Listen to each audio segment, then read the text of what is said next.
¿Qué tal, amigos? Bienvenidos, como todos los martes, a su pabellón y con Green. Hoy con un venezolano excepcional, un líder histórico, Enrique Aristigueta Gramco, el último sobreviviente de esa gesta realmente patriótico que dio al traste con la dictadura, la penúltima dictadura, la de Marcos Pérez Jiménez. Hoy lo tenemos porque él es un conocedor no solamente de la historia de Venezuela, sino también de la historia del continente y yo diría que de Europa y el mundo entero. Por eso vamos a analizar con él algunos aspectos. Bienvenido, Enrique, y otra vez feliz cumpleaños. Muchas gracias, Nito. ¿Cómo estás tú? Bueno, vamos a decirte que bien para que los ángeles digan amén. Sí, siempre optimista.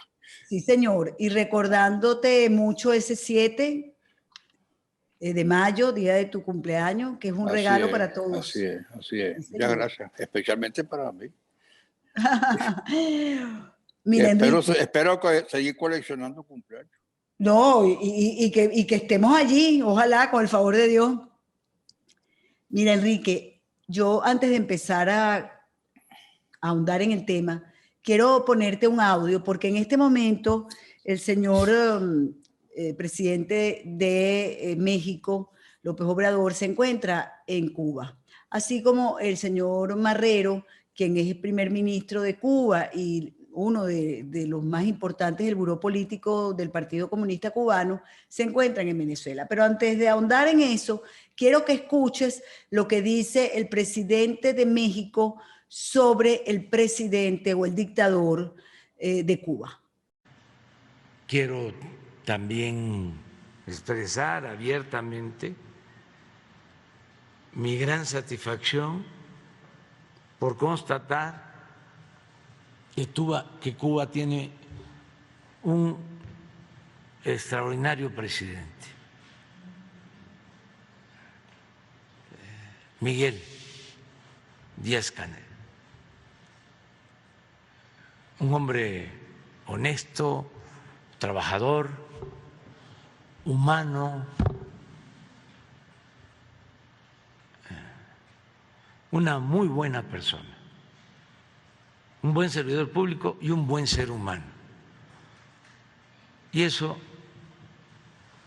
me dio mucho gusto, porque, repito, se trata de un pueblo, de un país hermano. Bueno, Enrique, el presidente de México, al hablar del dictador Díaz-Canel, dice que es un extraordinario presidente, honesto, trabajador, humano, buena persona y excelente ser humano. López Obrador viene de una división del PRI mexicano, el Partido Revolucionario Institucional, que gobernó a México desde que derrocaron la última dictadura mexicana y prácticamente hasta que comenzó a aceptar la alternabilidad, ¿no? El PRI era un partido hegemónico. Ahora, ese partido hegemónico, que era socialdemócrata, se le metió a alguien de la izquierda y bueno, llevaron a lo que llevan siempre los de la izquierda, la secesión, la división, y luego entonces aparecen ellos como los únicos posibles salvadores del pueblo. López Obrador, además de eso, le gusta el trago, cosa que yo no le censuro, porque hay mucha gente que le gusta el trago, pero que no pierde tino. Pero él dice las cosas como le conviene a ellos decirlas, porque generalmente los fanáticos, y los izquierdistas son todos fanáticos, no tienen respeto por la verdad, sino que tratan de estirarla y doblarla y bueno, despedazarla que es necesario, pero para inventar un cuento que los favorezca a ellos. Como claro. Está Putin diciendo que tuvo que invadir a Ucrania porque los ucranianos lo iban a invadir a ellos. No se lo cree nadie, ¿comprende? Ni un niño. Entonces López Obrador tiene que ensalzar a este señor Díaz-Canel porque es lo que tienen ahorita en Cuba. Si estuviera otro diría exactamente lo mismo. No me llama la atención. Ellos echan incienso unos con otros. Ahora, lo que sí me llama la atención a mí, o quisiera escucharlo, es que, bueno, estamos en plena guerra entre Rusia y Ucrania. Ayer escuchamos al presidente Putin hablar de cómo ellos podrían destruir a la OTAN en media hora, pero creo que es su jefe, vamos a decir así, de defensa, quien dijo que podía destruir en 2 horas a todos los países miembros de la OTAN. Es decir, están hablando de una guerra nuclear. Y en medio de esto, bueno, sabemos cómo es la amistad entre el régimen totalitario de Cuba y Rusia, e incluso cómo es con Venezuela. Maduro es socio de Putin. Eh, Sin duda. entonces, estamos en una guerra. Socio, él es un beneficiario de todo el dinero, la ayuda que le da Putin a esta dictadura. Bueno, No, yo digo que socio en la maldad. perdón. Yo digo que socio en la maldad, en hacer daño. Claro, ahora eso es gratis, ¿no? Venezuela también, algo le saca a Venezuela, todos lo sabemos. Pero esas son bravuconadas de Putin, porque todos sabemos que ya que hay una guerra atómica no va a haber ni vencedores ni vencidos, porque cada uno tiene suficiente material, suficiente armamento para destruir completamente al otro y a lo que está a su alrededor. Después que terminó la Segunda Guerra Mundial, yo me dije, mira, aquí no va a haber más guerra mundial porque va a ser la destrucción mutua. Y por eso es que los americanos y los rusos enseñaban los dientes, pero nunca hubo el uso de un arma atómica en las guerras, estas guerras pequeñas en que ellos estuvieron enfrentando. Está bien, pero estamos hablando de otra época. Ahora de lo que se conversa, doctor, es de un nuevo orden mundial, de cómo la unión entre Rusia, China, Irán, puede cambiar la arquitectura de la gobernanza en todo el planeta. O sea, no sé, ¿cuál es su opinión al respecto? Mira, yo no creo mucho en esa amistad entre los chinos y los rusos. Por hacer una cosa, yo creo que transitoria y para el consumo de la galería. Porque los rusos y los chinos siempre se han enseñado los dientes, siempre se han tenido reservas. En plena época del comunismo en ambos países, ¿verdad? Yo recuerdo una vez, no sé si te he contado esta anécdota, que a Caracas llegó una delegación importante del gobierno chino, que estaba disgustado con el gobierno ruso de la época, ambos países eran comunistas. Me invitaron a mí a una cena, esa delegación, en el restaurante El Palmar, allá tú sabes dónde está, en Colina de Bello. Y entonces cuando el jefe de la delegación china se paró a hablarnos, no habló de otra cosa sino horrores de los rusos. Horrores de los rusos, ¿no? Los llamaban los socialfascistas de la Unión Soviética. Y era un chivo pesado que vino con esa delegación. Por otra parte, yo he escuchado... Ok, pero eran otros tiempos, eran otros tiempos. Otros tiempos, claro que eran otros tiempos.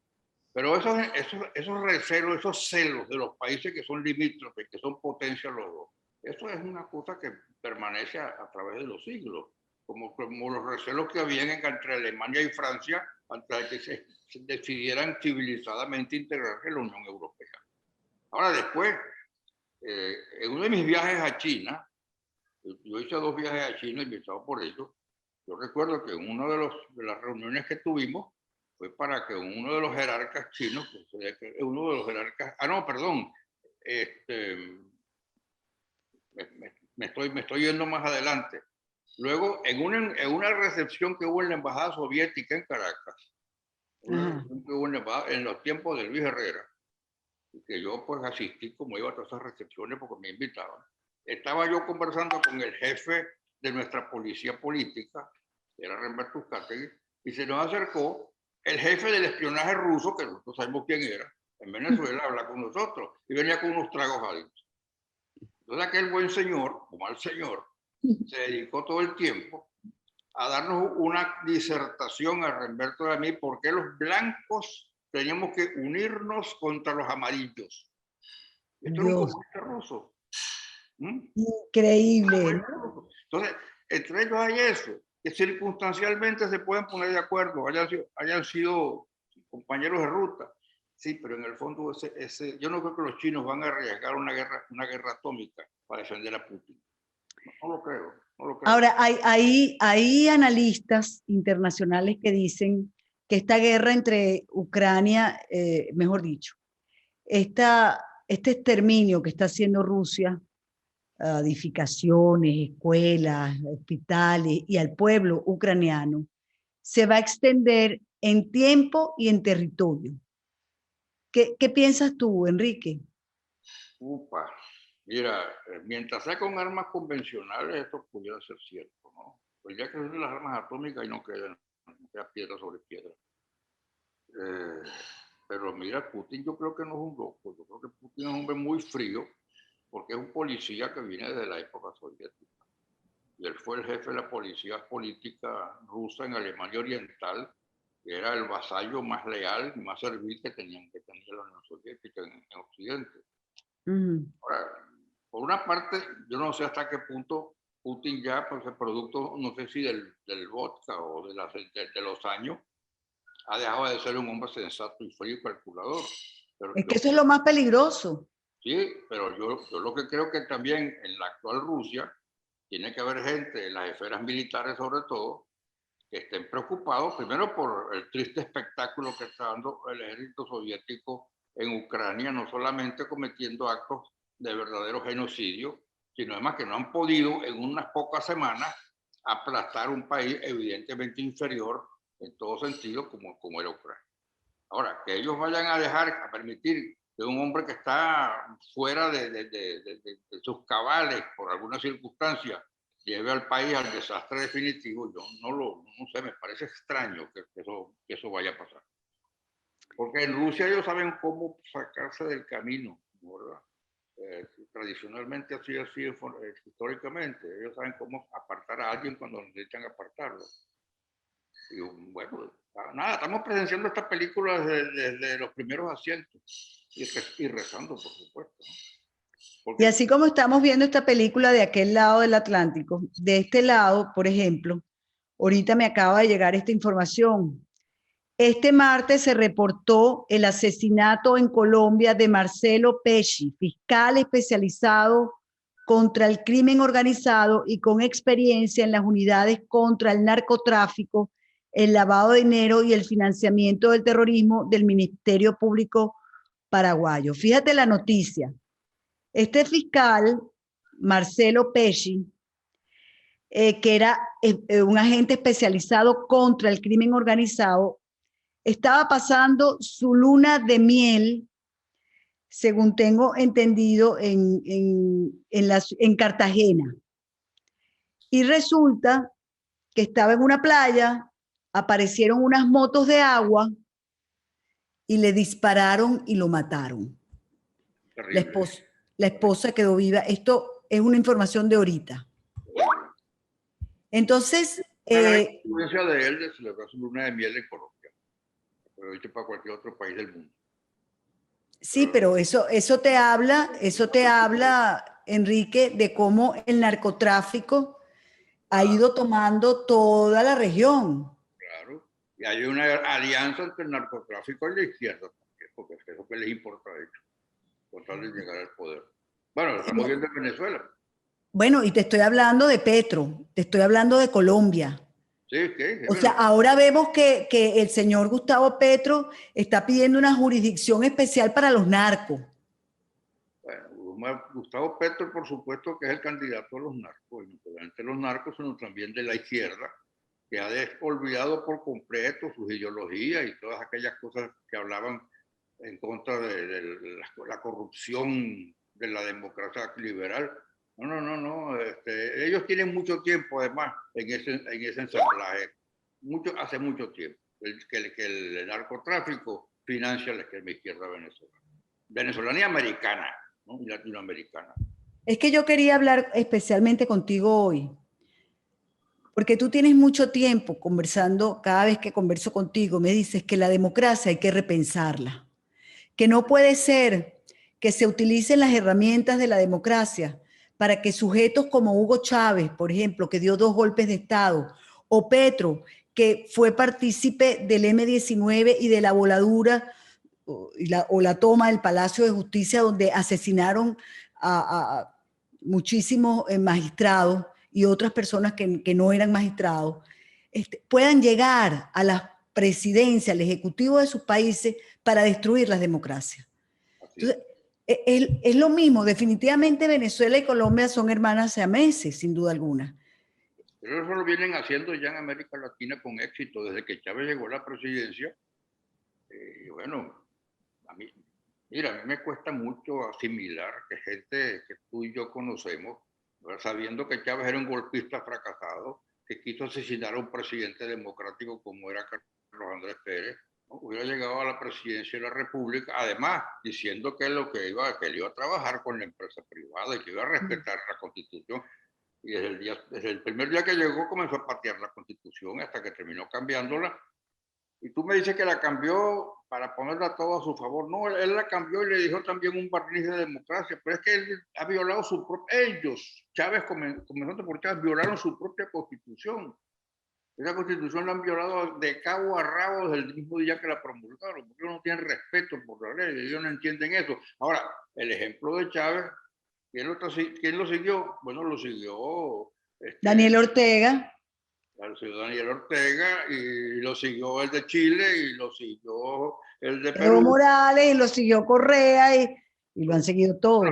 Correa no destrozó las estructuras democráticas y perdió las elecciones. Mejor dicho, el candidato que reaccionó contra él era de su propio partido. Claro, eso es distinto. Eso es distinto. Ahora fíjate, dentro de 3 semanas son las elecciones en Colombia. Y es que ya no sé ni decirle izquierda, para estos delincuentes que se dicen de la izquierda,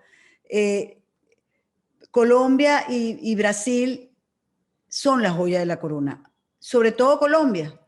Y hacer de Colombia y Venezuela un solo territorio, bueno, imagínate, el sueño de Bolívar al revés, ¿no? Narcoestado. Un narcoestado. Un gran narcoestado, una gran Colombia, pero narco-Colombia, narco-gran Colombia. A eso vamos. Estas cosas no se pueden detener. Permite que Petro sea candidato presidencial en Colombia, eso yo no lo puedo entender. Porque después del ejemplo de Chávez, nadie puede caer por inocente.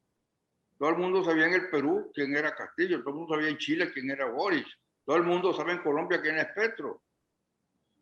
Entonces, ¿qué está pasando? Entonces, ¿qué está pasando? Somos los electores quienes cambiamos y no nos importa suicidarnos, tirarnos por un precipicio con estos individuos. Creo que esto es consecuencia. Primero que todo, no te olvides que el voto es muy emocional. Es muy emocional. Yo te diría que es hasta más emocional que racional. Porque eso no explica, de otra manera tú no puedes explicar cómo gente, vamos a decir, de la clase media, gente de la burguesía venezolana, gente de ideas democráticas, entre Enrique Salas Römer y Hugo Chávez votaron por Hugo Chávez. Porque Chávez tuvo muchos votos en las zonas de clase media allá en Caracas. Eso lo sabemos perfectamente. Ok, pero volviendo a Colombia. Colombia, que tiene 60 años sufriendo la violencia guerrillera. ¿Va a elegir a un guerrillero? Pues sí, posiblemente, porque con ese discurso, ¿verdad?, que es simplemente para convencer a gente ilusa o gente ignorante, creen que verdaderamente ellos tienen la piedra filosofal para resolver los problemas del país y para que la gente viva mejor. Pero lo que más me asombra es que Venezuela está al lado. Ellos están atapuzados de inmigrantes venezolanos que le están contando lo que ha pasado en Venezuela. Bueno, mira, mira, eso es un problema. Esto es un problema que yo creo que es no solamente para los políticos, es un problema para los sociólogos, para los psicólogos, para los psiquiatras, ¿verdad? No solamente para los politólogos y los activistas de la política. ¿Por qué se conducen así las masas? ¿Por qué se conducen así los grupos humanos, los habitantes de un país? Entonces yo creo que hay que tratar de tomar ciertas medidas de seguridad. ¿Cuáles pueden ser las medidas de seguridad? Hacerle un examen psiquiátrico a cada elector para ver si tiene madurez. Nosotros no lo podemos hacer. Pero lo que tú sí puedes hacer es poner ese filtro arriba en el pico de la botella. No pueden ser candidatos a una elección democrática en un país democrático quien vaya con intenciones de destruir esa democracia, que suponemos que hasta ahora es el mejor sistema de gobierno que se ha inventado a través de la historia y que es el gobierno efectivamente de los grandes países del mundo. Ahora, ¿cómo se hace eso? Bueno, pues sentarse y estudiarlo y tratar de convencer a la gente que eso es necesario hacerlo. No es que sea bonito o sea feo, no es que suene bien o sea mal. Es que hay que inventar la forma de restringir la posibilidad de que un orate de esto, un hombre maligno, un hombre pagado por narcotráfico, llegue a la presidencia, a la jefatura del Estado. Eso no es tan difícil. Lo que es increíble, Eso doctor, no es es que tan pueda difícil. pasar, es increíble que pueda pasar eso cuando esta toma del Palacio de Justicia en el año 85 fue financiada por Pablo Escobar. Pero Es mira, decir, eso no es tan nuevo. Eso no es tan nuevo. El que inventó eso fue un señor, un ciudadano llamado Adolfo Hitler. Intentó dar un golpe de Estado en Alemania en 1929 y fracasó. Lo metieron preso. Y cuando estuvo preso escribió su libro, ¿verdad? Y entonces él allí decidió, y lo dijo, que ya que él no podía acabar con la democracia, como era su idea, mediante una acción de fuerza, pues la iba a ganar, iba a destruir a través de iba a ganar las elecciones para hacer, lo dijo. Y sin embargo la gente votó por él. Era un país como Alemania, y en 1933, el mismo año que Roosevelt ganó las elecciones en los Estados Unidos, ganó Hitler las elecciones en Alemania. Y los dos murieron al final de la guerra en 1945. Coincidencia de la historia. Uno murió dándolo todo para combatir el totalitarismo y la antidemocracia, y el otro murió pues ya derrotado, no pudiendo haber triunfado para liquidar la democracia occidental. Eso es muy viejo. Pero la gente, primero la gente no lee mucho, yo creo. En segundo lugar, no tienen buena memoria. Y en tercer lugar, mire, chicos, como que les da miedo que digan, ah, no, pero tú eres un antidemocrático porque quieres poner restricciones en a quien el pueblo tiene derecho a elegir a quien le dé la gana. No, el pueblo no tiene derecho a elegir a quien le dé la gana. Porque tú no puedes elegir un malhechor. Tú no puedes elegir a un delinquer o un Al Capone. Tiene que haber un filtro para que los locos no se cuelen, para que, ¿qué te digo yo? Los claro, bandidos, porque para que los narcos no se cuelen y destruyan. Comprende una cosa que ha costado, y sobre todo en Venezuela y en América Latina, cuánto ha costado, comprende, establecer la democracia. La democracia ha sido siempre la meta de todas las constituciones venezolanas. Por hablarte de Venezuela nada más, Venezuela ha tenido 24 constituciones en su historia. Y esas 24 constituciones, arrancando con la de 1811, yo te diría, todas eran democráticas. ¿No? El gobierno del pueblo, el pueblo soberano. ¿Y tú cuántos gobiernos realmente democráticos ha tenido Venezuela en la historia? ¿No? Solo en el siglo XX llegamos nosotros verdaderamente a tener lo que se puede llamar una democracia. ¿Y qué pasaba con las constituciones? Bueno, nada, que no las cumplían, las tenían como un fetiche para que la gente, para alardear ante el mundo, pero el general Gómez, de quien tanto hemos hablado tú y yo por los cuentos que nos contaban los abuelos, ¿no? así. El general Gómez tuvo una pila de constituciones, se la reformaban cada vez que él quería, y siempre decía que la soberanía reside en el pueblo, es el resto del sufragio. Y la soberanía era él. A ver si Gómez alguna vez, ¿no? Se sometió a ella. Entonces, esa realidad persiste todavía en Venezuela y desgraciadamente persiste en el continente. Aún países, es lo que más me extraña a mí y me conmueve, que siempre fueron modelos de democracia, como Chile, como Colombia. Bueno, pero fíjate que ya el Boric viene en caída libre. ¿Ah? Boric viene en caída libre y dicen que esa constitución no se va a aprobar. Es lo que dicen las encuestas. Es lo que dicen las encuestas. Ay, por cierto, que en estos días me estaban criticando mucho, porque yo dije en uno de mis mensajes, tú lo leíste, mira, que si la cosa se ponía muy fea en Chile, Las Fuerzas Armadas tenían la obligación de intervenir para salvar la democracia, no para extinguirla, para salvar la democracia, porque al final las Fuerzas Armadas de un país, cosa que no ocurrió en Venezuela, siendo una institución para salvaguardar la democracia y las instituciones, de repente se queda en el cuartel cuando están destruyendo la democracia. Y eso tampoco. Sí, eso no es. No Enrique, se nos acabó el tiempo, pero yo me voy a quedar con una frase. Y yo creo que, porque yo tengo mucho tiempo oyéndotela y hay que indagar en el tema, hay que profundizar en el tema.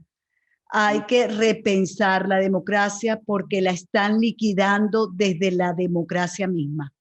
Sí, la están implosionando. Así es. Eso hay que evitar. Hay que ponerle coto a eso. Así es. Muchísimas gracias por habernos atendido, por habernos recibido. No, muchas gracias por el buen rato de conversa que hemos tenido. Con ustedes, amigos. Hasta una próxima oportunidad.